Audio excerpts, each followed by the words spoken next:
Hello, it's Tim. And Joy. Another version of your AI brew.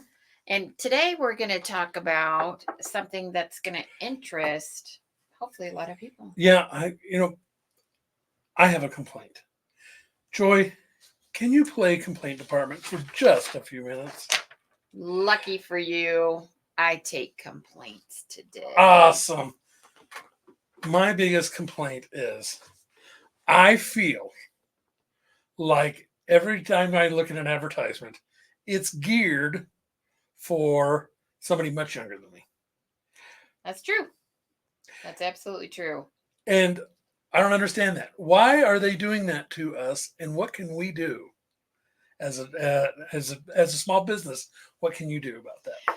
Well, we wanted to talk about this today because so often us that have gray hair and we're getting older, we're kind of forgotten in the social media marketplace. And I think that's a mistake. It's a huge mistake. And we're going to go over some of the reasons why. So lead us off. I What's the think I first think reason? the biggest thing that's happening right now, and I can only compare myself to it, but when I was younger, I had a bunch of little kids. I, and today's the first day of school here in Colorado Springs. So just take today as an example. We were buying school supplies this time of year. And it felt like it was a big, yeah. I felt by the end of the month we'd used all our money. But now that I don't have the little rug rats running around and the ankle biters, I have a lot more disposable income. And I'm buying stuff that I want, I want rather than I have to. Good point. I know. And that's why it's great for the small business owner to reach out to boomers because we do have disposable income. But the second reason why you should be reaching out to boomers is because we're loyal. If we find something that we like, we stick with it. I mean, so for a small business owner that's trying to get more business, getting someone from the boomer generation, if you get us, unless you really screw it up, we're going to stay with you. I only buy one brand of jeans. Let's just be brutally honest. I only buy one brand of jeans. Which is automatic sales. So you're not Yeah. always going out for the new person to sell your product to. If you talk to us, communicate with us, we'll stay loyal. What's another reason? Well, I think the other reason is there's more of us than Yeah. there are of you. And, and the reason I say it is right now the baby boomers and the Gen X's, we're growing. You know, If we live longer. we live longer, we're growing, and I'm saying we're growing and we're growing older because my parents. Okay, let's be honest. When I was, let's say, 20 years ago, 40 years ago, I looked at somebody my age and said, "Look at that old dude." And now I'm looking at me and like, I'm not No, old. I'm not old. I I'm know. not old. I may be well seasoned, but I'm not old. And I think that's a market that everybody needs to really look at is that people are living longer and it's growing bigger. I mean, this segment of our population of people with disposable income is growing bigger. Well, and I think the stereotype that we're not tech savvy is absolutely Well, that's asinine. wrong, which is another reason why you should be marketing to the baby boomer generation because we are tech savvy. We all have a cell phone in our hand. We are Yep. all looking at our email, at our text, at our social feed, which is why we're talking about this topic today. We've pulled out the baby boomers and as a target market. But now we're going to talk about what platforms we're on and what content we want to see. Well, I know you were just talking about our technical savvy. I know when I am waiting for my significant other, I go to my Facebook feed. Yes. And that's my number one thing. And I just scroll through there and I'm trying to see who's doing what's going on. And I think there's an opportunity there for a small business, definitely. Well, in the three platforms, because one of the things we do at your AI Wizards is we do a lot of research. Yep. So we want to know where people are at, what generation, where they're at, what platforms they're on, what kind of content they want to see. So that's why we've started with the boomers first. It's not just Facebook though. It's LinkedIn and YouTube.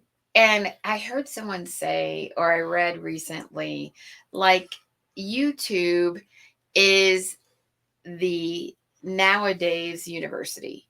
If you want to learn something, I know that really resonated with me. If you want to learn something, you go to YouTube. Right. The other day, I was trying to figure out a fish filter for my wife and I in the aquarium. We tried to read through the directions. They didn't work. So we found a YouTube video, explained everything step by step. It's working. So thumbs up for that. Well, when boomers are on Facebook, we like to see, or we want to see information, educational posts and content. Doesn't have to be video on Facebook. When we go to YouTube, everything's on video, and we want to learn something because we're frustrated or angry because something didn't work out. So for a small business owner, if your market is for people 57 and above, this is what you need to know. You need to be on Facebook with images and posts, and you need to be on YouTube for educational directions, content for your products or services. And short and sweet. Yeah. Because we don't really want to sit there and listen to the history of the fluff of what was behind this product. We want short, sweet, to the point, because that's our attention span. To be real honest, we like them short and sweet and ready to go. Well, that's everybody's attention span, not just us. But we talked about in a few episodes back, about segmentation of your audience. Well, this is a practical experience.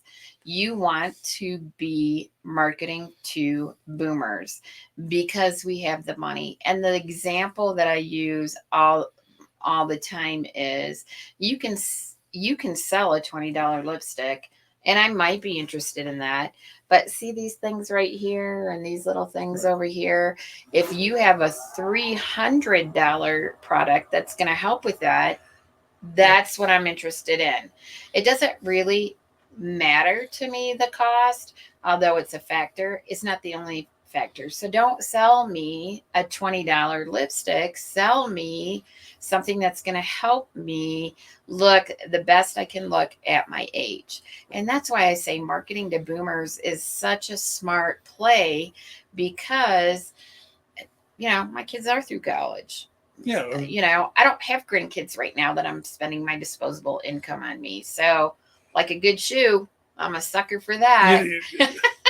And I think exactly right. And by target marketing people of our age, you're going to be a lot more successful than trying to cast that wide net and hoping that you get everybody. Yeah, that you can attract more business. And we're going to go in the next series of videos on how to market to each generation, because with AI, you have the ability to segment your audience efficiently. Before, it was so time consuming, so painful, that you just made it and got it done.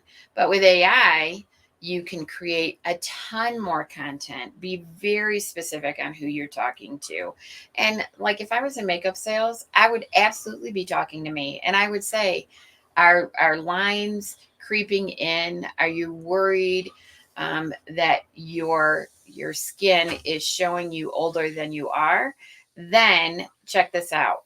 Or I would do a video on how to apply it. Yeah. I mean, there's just a million things that you can do.